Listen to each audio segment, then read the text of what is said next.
One of the most asked questions I get in my DMs is, how do I choose the right lens for my pastor follow cam from this certain distance? Our cameras are 50 feet away from our platform. Can you help me pick out a lens? Well, in this video, I want to give you a simple process to actually determining what lens is best for you. And this is not something you should guess on. Don't buy a lens hoping that it's going to work. There are some simple tools that I'll tell you about to help make this decision a lot easier. Now, this video is not sponsored except by my live streaming course, Next Level Live Streaming on a Budget. It's got 18 modules to help you level up your live stream no matter where you're at. So if you're in the beginning stages, maybe check that out. And at some point during this video, I will flash up a discount code, so be observant. Well, hey guys, and welcome back to the channel. If you're new around here, my name's Ryland. I'm a worship and media arts pastor here at Central Baptist in Owasso, always on the hunt for budget-minded solutions to our tech ministry needs. And let me tell you, you need to invest in a good lens for your pastor follow cam. There's nothing more important, no camera that's more important than that shot. But when you go to hunt down what lens to buy, you might soon be recommended something like, I think it's the Canon 25-1000 that costs like $75,000. And I'm here to tell you, you don't necessarily need that. But how do we determine what to buy? Well, there's a few different areas that I want to cover in this video quickly to help you understand what lens to hunt down and then offer some recommendations towards the end of this video as well. Some of the things that are going to affect your lens choice are, number one, the distance from the camera to the subject. Number two, the resolution that you're running your live stream or recordings at. Number three, the sensor size of your camera. And then number four would be considerations like accessories that you might want for this lens. All right, so let's dive into number one, how do you get an accurate measurement for your camera? Okay, so the very first step that you're going to take when determining this lens is to measure the distance from your camera location to where your pastor preaches from or where that center spot on stage is. And that is going to help us make all the other decisions. So something like this laser tool that you can actually place where your camera is and then measure and shoot this against a disc or any object really to get that precise location is going to help us make all the other decisions. So this camera is sitting 56 feet from our pastor. So now let's take that measurement and make some accurate calculations. Now that we know how far our camera location is from our pastor, the next step is either understanding what sensor size you have for your camera or choosing the correct camera. And this is going to come down to personal preference really, but understanding that lenses are based on a full frame equivalent, a 35 millimeter lens. So this camera that we're shooting on is an S5 II. It has a much larger sensor, and so the field of view is going to be a lot wider, but it's going to be a 1x replication of the lenses that we put on it. An APS-C size lens or a Super 35 is going to be something like the Sony a6400s, even like the FX30. Those are going to have a 1.5x crop. So if I was to put a 70-200 lens on that at 200 millimeters, it's actually going to appear like a 300 millimeter. So you're going to get a little more reach with a full frame lens on a Super 35 sensor. But some of our full frame cameras that shoot in 6K like an S5 II have a mode that is an APS-C mode that you can crop into. A lot of these cameras nowadays have that as like a bonus feature, really, that if you're shooting sometimes in 4K, it'll let you do it, but like the FX3 can't because it's such a low resolution pixel count. But that's something to consider as you're budgeting for a lens. You might be able to get away with doing a shorter lens, but utilizing the extra reach built into your cameras.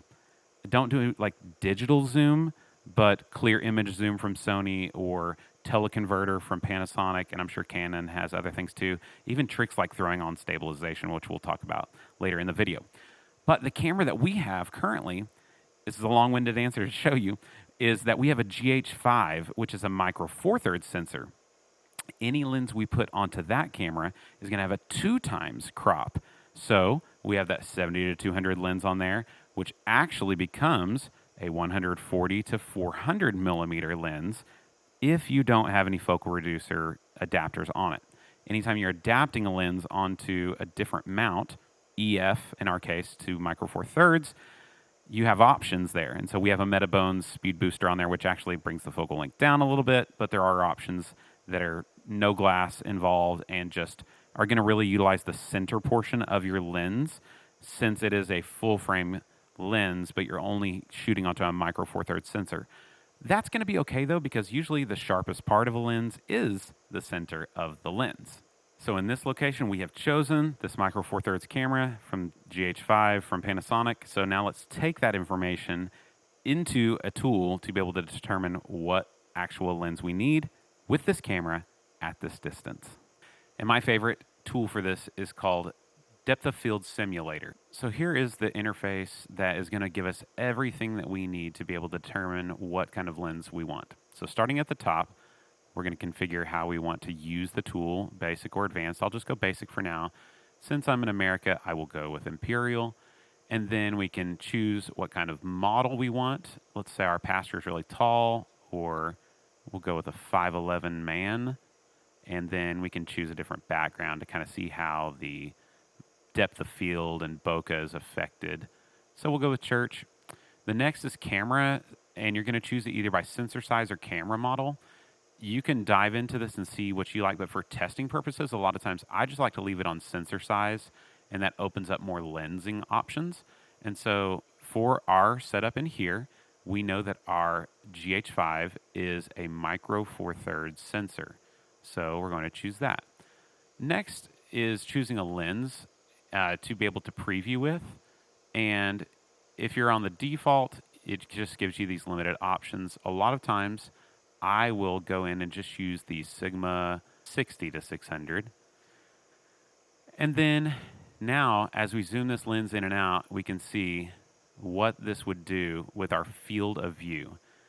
This has our aperture ranges for this lens specifically, that you can see how that affects down here what part of the image is in focus and how much in front of the subject and how much behind the subject. And so let's just use the lens that we have on there right now. And let's go back with the Canon 70 to 200. And then we have the ability on this lens to go all the way down to 2.8. And then the key here is now that we've got our 56-foot distance, if we dial in that to exactly 56 feet, well, close enough, right? Let's go. There we go. Now we can see how this is affecting our field of view even better. So now we've got our feet set for our distance, and now we can bring in our zoom, and you can see that is the equivalent focal distance. So this tool is a great tool. You can also just throw in different lenses in here, like for instance, that Sigma 60 to 600 is a really flexible option to be able to see. Now the f-stop might be a little different, but that's okay. We're going to just be able to play with this distance here and see on a micro four thirds camera with a 2x crop at 300 millimeter, that's going to get us a waist up shot. So that is one way that you can kind of check things out to get an idea of how things would be affected. You know, if you're using an APS-C Sony camera, or if you're using a full frame camera, this is how the field of view is going to be changed. Now, I love this focus area that it shows us here, because you can see as we take the f-stop up higher, it puts more into focus. But down at 5.6, we've got a little bit of in front and behind in focus. And so maybe you've got your pastor in front of an LED wall. This is a great kind of tool to be able to see at a certain f-stop and focal length how much is actually going to be in focus. Because if you're like me and not great at math, tools like this are great. So Depth of Field Simulator is really handy, but sometimes you like to actually see things in your space before you actually purchase a lens. An app that I've downloaded and utilize a lot, it's not free, but this is called Cadrage, Cadrage. I think think the guys at Church Front highlighted this one time, and I downloaded it, and it's been really handy. What it does is it utilizes your phone's camera, but then you can mimic certain models and lenses of cameras in combination to see what the field of view will look like right here on your screen. So if I just come in here and I choose my GH5, and I'm going to say we're shooting in full HD, and then I'm going to choose my Canon 70-200 lens. I will throw my lens adapter on there, the Metabones 0.71. And now you have the ability to zoom in to 200 millimeters and see what it's like with that field of view, with that lens and that adapter. And so it's really handy to be able to try out different things in your actual space. The next area I want you to consider is how resolution is going to affect what lens you need. And this is a little bit more minor. Most of us are at 1080p, but depending on your camera and how you want to shoot things, that will affect what feature set you can utilize to get more out of your lens. So for instance, in our case, we're shooting on a 4K capable camera, but only using 1080p out of it via HDMI. And so that allows us to do some extra punch-ins with the features of the camera to crop into the sensor and really be able to get a more teleconverter, fake teleconverter reach out of the lens that we put on there. But in our new build, we're going all 4K. And so that's something I'm having to consider is like, okay, an FX3 can do 4K, but you don't get that clear image zoom as much because it is such a lower megapixel count. And so if we were just doing 1080, we could maybe do more. Other cameras shooting 6K oversampled down to 4K. And so that resolution question is a smaller one, but still something to consider as you're determining your budget and lens choices. Now, one final piece of the puzzle for you choosing the right lens comes down to how you want to use the lens. Oftentimes, for a setup like this on your Pastor Follow Cam, people will think that they need to have some on-handle lens control, servo, zoom, and focus demands, as they would call them. In our case, we don't have that because this camera is literally like set and focused on the right spot and zoomed to the right location. We don't change that throughout the service, but if we did need to, we just reach up and grab it, right? Not all lenses have the ability to do motorized control. And if you're wanting motorized servo control, you're going to pay a pretty penny for it. So your options are going to be a little more limited on what you can do as far as what lenses offer that. And also you're going to be paying more. But if you do want that built into the lens, Canon has some options that has servo, like the Cine servo stuff. And then those work well with like Blackmagic 6K EF cameras, especially the studio cameras that they come out with. I would not, when choosing cameras and lenses, I don't think that the Blackmagic 4K studios with the Micro Four Thirds zoomable lenses, motorized zoomable lenses are a great option because they're such high f-stops. So if you're still in the planning phase, maybe I would avoid that and go up to the 6K EF if you really want that. But you can also always throw a ring, a geared ring onto the lens and then add servo motors like the Tilta Nucleus Nano, the Croziel Zoomer I've heard good things about, PD Movie Live Air Pro has some strong motors. Now, not every lens is created equally. Some are much stiffer on the zoom ring than others. Some are fly-by-wire on focus. So those are things to consider that are a little more like on the advanced side of the decision. But those are things you can add to the lens without having to buy a servo motor. Now, you don't have to have these things, but they definitely make life more convenient for an operator. And depending on your culture and how you're going to utilize this camera, maybe it needs to do multiple things. That might be something you need to consider. So there is my process for figuring out what lens to go with for my Pastor Follow Cam.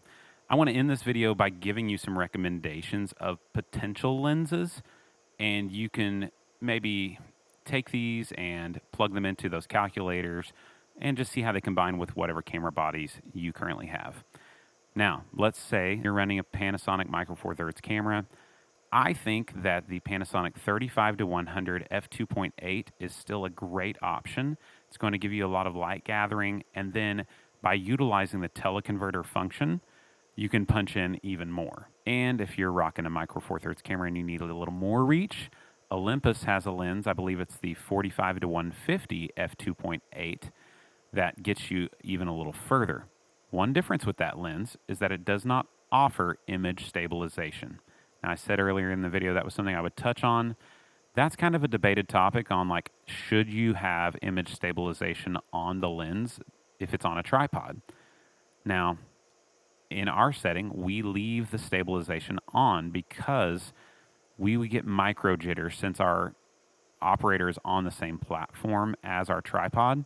But what happens is you can kind of see the image floating around as the image stabilization of the lens tries to compensate for no movement. And so you don't notice it as you're following past her around, and actually it's been better for us to have that. But that is a consideration that that lens does not have image stabilization. You can always turn off image stabilization on a lens if it has it. That's why I like the Panasonic one. The next step up from there that I would be looking at is something like the Canon 70-200. You don't necessarily have to have a 2.8 depending on the body and how your ISO performance is. You might be able to get a cheaper f4 lens, but that is the land where you're going to start getting some of those servo abilities if you want to invest heavily into that with Canon. And so 70-200 is a good range there. If you're on an APS-C body like Sony, I know that they do offer some specific Sony APS-C style lenses. I had one on rental last week. Went up to like 300 something millimeters, and it just doesn't have a lot of light gathering. And so that's why I would try to avoid that. I would probably opt for like a 70-200 full frame lens with a 2.8, and then utilize that clear image zoom if you can, if you're on like an FX30. From there, you're going to be moving up to more of the big boys, like a 100-400 millimeter full frame. Let's say you don't want to mess with cropping in at all or using clear image zoom. Sigma offers a 100-400. The f-stop on these higher lenses starts getting bigger, like 5.6 or even up to 7.1. But what is great is that once you start getting super telephoto on that really high focal length, the background separation is there even at higher f-stops. So as long as your camera body, like an S5 II for instance that I have here, has good ISO performance or maybe a dual native ISO at a higher value, you can rock it at that higher ISO and still have that long lens with a higher f-stop. So Sigma classically has offered a lot of these lenses for a little bit cheaper. The 150-600 or the 60-600, those are good lenses. I have heard that they are pretty tight on the zoom ring barrels, so once you add motors to those, you have to make sure you have good enough motors that are strong enough to be able to turn that zoom. And a lot of these photo style lenses, the zoom is not linear as you zoom in and out of the range. So if your zoom control is set to be at a constant speed, it doesn't mean it's actually going to be constant. And so that is just something to consider with it using a photo style lens instead of a cine lens. If you're on a Panasonic body, they just came out with a new lens, the 100-500 millimeter, and it might have a little better autofocus performance, which when you're at a really tight focal length on a large format sensor, full frame, you might think about utilizing autofocus if your camera is really, really good at it. Something I'm not touching on because I just don't have experience with it is using like PL mounted lens from Fujinon or cine style lenses from like DZO Film. Those have gears on them already. Some of those Fujis were going to have, servo units on them. Those are typically used with broadcast style cameras with a PL mount or possibly an Ursa G2 broadcast from Blackmagic. That's just not the world that I'm living in. If you're somebody that has that, why are you probably even watching my video? Because I'm just a guy at a little church that has a YouTube channel. But sure, I'll put links in the description to those as well. Anything you want to purchase would help the channel out immensely. And hey, if you found this video helpful, hit the like button, subscribe for more content like this, go use those tools, and I will put links to some of the things we're using in the description of this video. Those will be affiliate links. Check out my live streaming course, and did you catch the special discount? Grab it. It's only going to be live for the next 30 days. All right, you guys, remember at the end of the day, we can do a lot of great things. Let's do it all for God's glory. We'll see you in the next one.